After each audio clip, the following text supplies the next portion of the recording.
सासु ससुर सन मोरे होते, विनय कर विपरिपाय।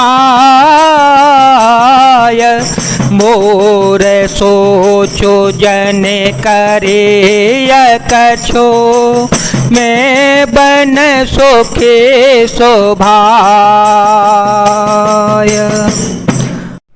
अतः सास और ससुर के पांव पड़कर मेरी ओर से विनती कीजिएगा कि वे मेरा कुछ भी सोच न करें, मैं वन में स्वभाव से ही सुखी हूँ। प्राणनाथ प्रिय देवर साता, प्राणनाथ प्रिय देवर साता।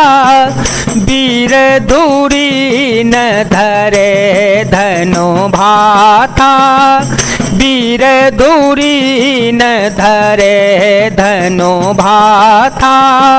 नहीं मग श्रमो भ्रमो दुख मन मोरे, मोह लगे सोचु करिय जन भोरे। सुन सोमंत्र सिय शीतल बानी, सुन सोमंत्र सिय शीतल बानी। भयो विकल जनोपन मन हानि, नयन सो जन है सोनयन काना। कह न सके कछुअते कुलाना। वीरों में अग्रगण्य तथा धनुष और बाणों से भरे हुए तरकस धारण किए मेरे प्राणनाथ और प्यारे देवर साथ हैं। इससे मुझे न रास्ते में थकावट होगी, न भ्रम है और न मेरे मन में कोई दुख ही है। आप मेरे लिए भूल कर भी सोच न करें। सुमित्र सीता जी की शीतल वाणी सुनकर ऐसे व्याकुल हो गए जैसे सांप मणि खो जाने पर नेत्रों से कुछ सूझता नहीं, कानों से सुनाई नहीं देता। वे बहुत व्याकुल हो गए, कुछ कह नहीं सकते। राम प्रबोधु की न बहु भांति, राम प्रबोधु की न बहु भांति। तदपि होते नहीं से तले छाती, तदपि होते नहीं से तले छाती। जतन अनेक साथ हित कीने, उचित उतर रघुनंदन देने।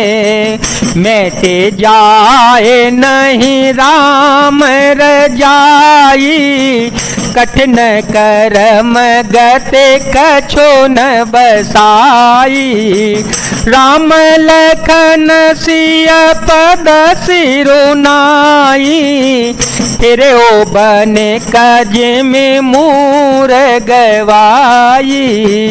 मंगल भवन मंगल हारी, द्रवहो तो दशरथ अजर विहारी।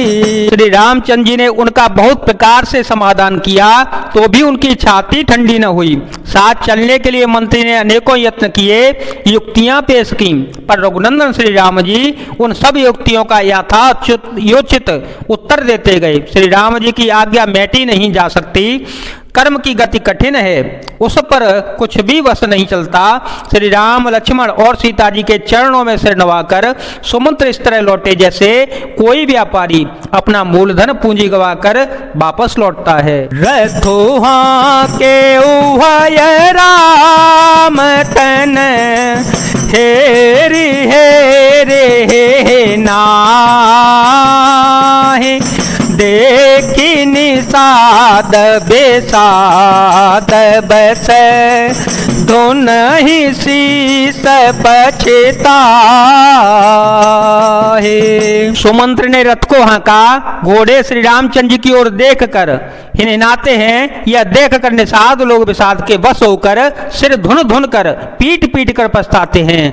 जासु वियोग विकल पशु ऐसे, प्रजा मातों पे तो जे यहीं कैसे, बरबस राम सोमंत्र पठाए, सुर सरे तेरे आपो तब आए, मांगी नावन के वटुआना, मांगी नावन के वटुआना, कहीं तुम्हार मरम में जाना, चरण कमल रज कहूँ सब कहे, मानो सकर निमोरे कछुआए, छुअत से लाभई नारी सुहाई,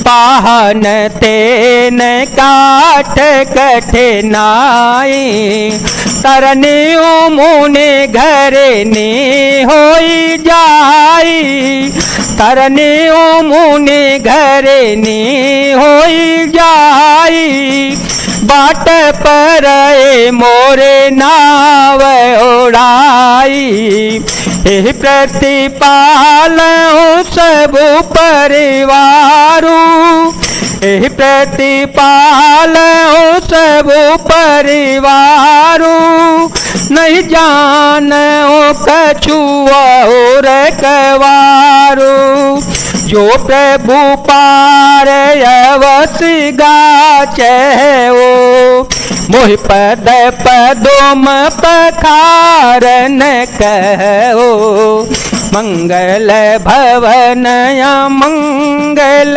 हारी, द्रवहो तो दशरथ अजर विहारी।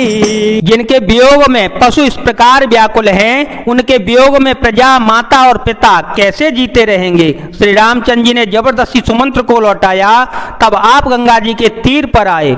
श्री राम ने केवट से नाम मांगी, पर वह लाता नहीं। वह कहने लगा, मैंने तुम्हारा मर्म भेद जान लिया, तुम्हारे चरण कमलों की धूल के लिए सब लोग कहते हैं कि वह मनुष्य बना देने वाली कोई जड़ी है, जिसके छूते ही पत्थर की सिला सुंदर स्त्री हो गई। मेरी नाव तो काठ की है, काठ पत्थर से कठोर तो होता नहीं, मेरी नाव भी मुनि की स्त्री हो जाएगी और इस प्रकार मेरी नाव उड़ जाएगी। मैं लुट जाऊंगा अथवा रास्ता रुक जाएगा, जिससे आप पार न हो सकेंगे और मेरी रोजी रोटी मारी जाएगी, मेरी कमाने खाने की राह ही मारी जाएगी। मैं तो इसी नाव से सारे परिवार का पालन पोषण करता हूँ, दूसरा कोई धंधा नहीं जानता। हे प्रभु, यदि तुम अवश्य ही पार जाना चाहते हो तो मुझे पहले अपने चरण कमल पखारने दीजिए, धो लेने दीजिए।